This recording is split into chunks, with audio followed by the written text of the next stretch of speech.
Have you ever wondered what the most powerful, most complex object in the entire known universe is? Well, what if I told you you don't have to look up at the stars? Because the answer is right there between your ears. Today, we're going to take a journey into that inner universe to really explore the incredible power that you hold inside your own mind. We've all heard some version of this, right? Maybe someone said it about us. Maybe we've even said it to ourselves. This idea that our intelligence, our ability to learn, is just some fixed thing we're born with. It's a really powerful and, honestly, a deeply limiting belief. But what if that whole assumption is one of the biggest myths we tell ourselves? Well, you might want to get ready, because the science shows your brain isn't some static object at all. No, it's a dynamic, ever-changing supercomputer, and we're about to find out exactly how it works. Okay, so first things first. Let's just take a moment to appreciate the sheer biological marvel that we're all working with. Seriously, forget what you think you know about your limits. The hardware you were born with is more powerful than you can possibly imagine. So what's this number? Well, that's pure energy consumption. Even when you're just sitting there, chilling out, that supercomputer in your head is so incredibly active that it demands around 60% of all the glucose, the fuel, in your entire bloodstream. It is an energy-hungry machine, constantly working, constantly maintaining that universe inside your head. And this diagram, wow, it just perfectly shows the mind-boggling scale we're talking about. Look, you don't need to read every single label here. Just appreciate the journey. You go from these tiny little molecular ion channels at the very bottom, up through synapses, to neurons, to these massive networks, all the way to the entire central nervous system. It is a complete universe of complexity. And it's all happening inside you right now. So we've established we have this incredible hardware, but can we upgrade the software? Well, the answer is a huge, resounding yes.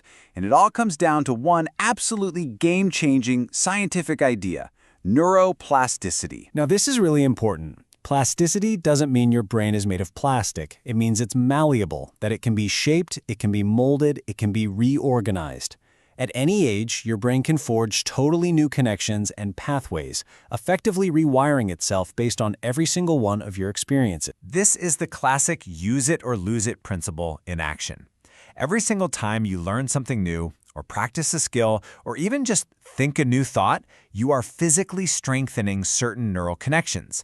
And at the same time, the pathways you don't use, they get weaker, and they're eventually cleared away in a process that scientists actually call synaptic pruning. So you are, quite literally, sculpting your own brain every single day. And this brings us to the famous work of psychologist Carol Dweck. What she discovered is absolutely incredible. Your belief about your brain's ability actually changes the brain itself. A fixed mindset assumes your intelligence is static, which makes you want to avoid challenges. But a growth mindset, the belief that you can develop your intelligence, that makes you want to embrace challenges, and that leads to way more success. Your belief literally becomes your biology. Okay, so knowing the brain can change is amazing, but the real question is, how do we actually do it? So let's get into the practical, actionable stuff, the steps for becoming the architect of your own mind. Need proof that this stuff works in the real world? Look no further than London cab drivers. To pass their test, which is famously difficult, they have to memorize thousands of streets. And get this, studies show that their hippocampus, that's the brain's key hub for memory, is physically larger than in other people. Their intense training literally grew a part of their brain. It's amazing. So how can you start? Well, happiness expert Sean Achor suggests this super simple mental workout you can do every day. You can see the steps right here. Now, each one might seem small, but when you practice them consistently, they physically rewire your brain for more positivity. The key isn't the intensity, it's the daily habit. It's just taking a few minutes for gratitude, for connection and reflection. And the toolkit for boosting this plasticity, it's huge. You can challenge your brain by, say, learning a new language or picking up an instrument. You can support it physically. Exercise is known to stimulate powerful brain-building chemicals. And you can even train it directly through things like meditation, which strengthens the neural circuits for focus and calm. You can even fuel the change with what you eat.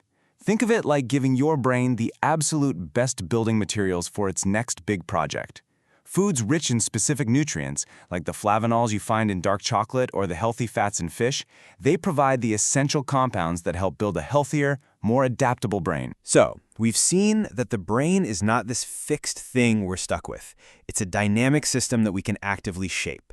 And that understanding, that opens up this incredible future where we are the architects of our own cognitive and emotional worlds. This new understanding is leading us to some pretty incredible places. We're moving from just understanding our brain's natural potential to finding new ways to enhance it with technology.